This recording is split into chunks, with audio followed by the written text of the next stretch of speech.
Hello everyone, welcome back to my channel.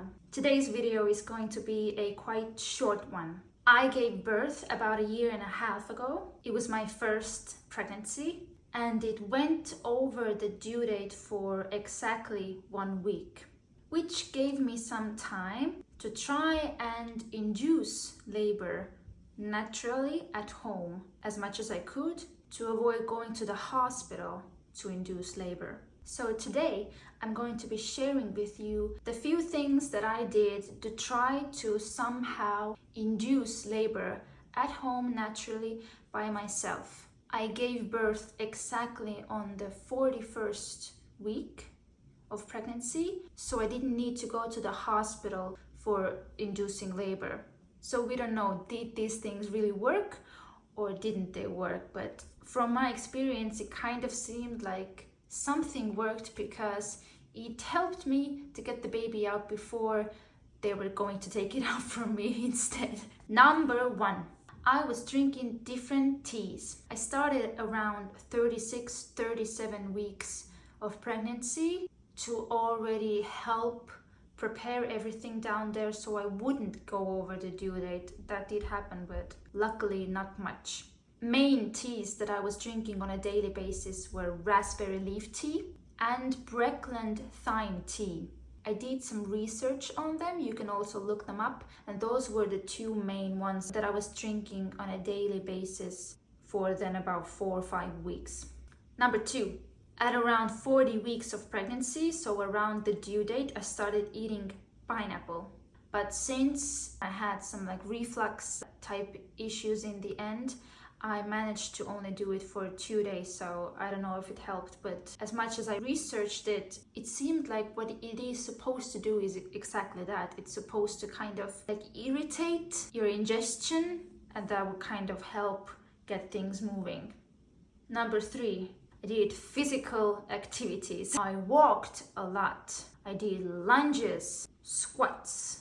I walked up and down the stairs, which was really easy for me because I live in an apartment building that don't have elevator.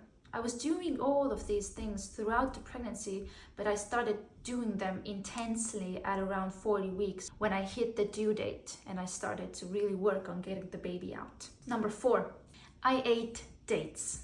I started that at the same time as I started drinking tea, so around 36-37 weeks of pregnancy. I started eating dates every day. Usually I managed to consume about 3 or 4 dates every day. That is supposed to help your cervix kind of prepare for the labor. It's quite same with teas.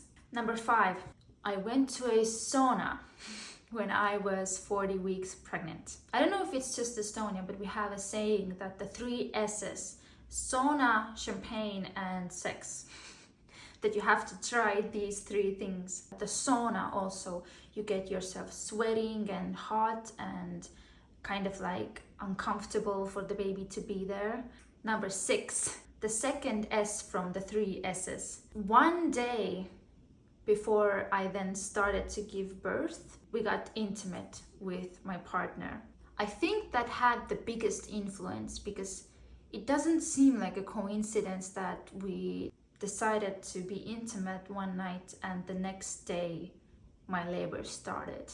And it's something to do with the hormones. Obviously, just like anything, kind of irritating touching the cervix has an effect. I tried all of these things leading up to that moment, and that was just the last thing that just did it for me, and the next day my labor started. Number 7, at the very end I also tried to relax as much as possible, the last few days, especially before I actually gave birth, to not stress about it so much that I have to give birth before they're gonna induce it at the hospital. Since we don't have a bath at home, I was just having warm showers, warm foot baths. So I just put my feet in warm water. I started meditating and doing different breathing exercises. And about that, number 8, I discovered labor-inducing meditations online. And that was something I went for the last week. So when I hit the due date, I was just looking for ways to help my body prepare so that the baby would be here before I have to go in for the inducing. It might be that kind of a thing that I was also skeptical, will it work or not, but it was the kind of a thing that I thought it's not gonna do any harm if it doesn't even work. And it's just also just gonna help me relax and calm down, just as meditations do. So you can just look them up at Spotify, for example. That's pretty much what they were called, like labor-inducing meditations. They were guided meditations that were just doing like manifestations, affirmations. You were just like connecting with your baby in your belly. You were just either out loud or in your head saying all these affirmations. And I did that every single day for the last whole week up until I actually gave birth.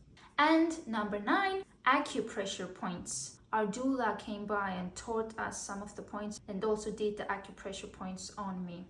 Just different points like on your hands, on your feet that you could like massage and then just like really press hard, that are somehow linked to different parts of your bodies, such as also your cervix, and they kind of help to get things going. That is also why you might hear from places that when you're pregnant, they don't recommend getting foot massages because there are some spots there that could kind of get things going.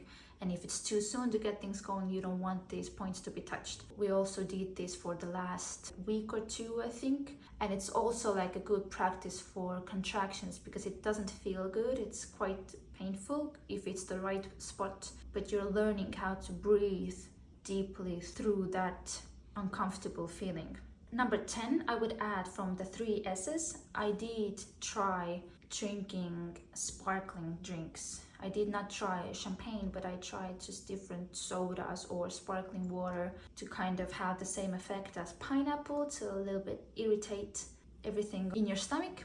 Since my stomach was irritated enough in the end, I did not really like it because it made my everyday normal being more uncomfortable and it wasn't worth it. So that's the thing, you have to see for yourself if you like these drinks. If they don't make you feel so bad right after drinking them, then maybe they're worth a shot. I talked about all of these things with my doula and with my midwife, so I recommend you do the same if you start trying different things, especially about the timing, that you wouldn't start these things, especially like acupressure and the teas and dates and all that stuff, that you could talk about that with your doctor, with your doula, just in case. And you can let me know down in the comments, have you tried any of these things? Or what else did you try at home? Or if you're pregnant or planning to be pregnant, then you can let me know if you're interested in trying one of these things. Did that video help you somehow? Opened up your mind about things, give you new ideas? I would love to hear from all of you, so let's make the comment section a nice, lovely, supporting place for everyone. And I thank you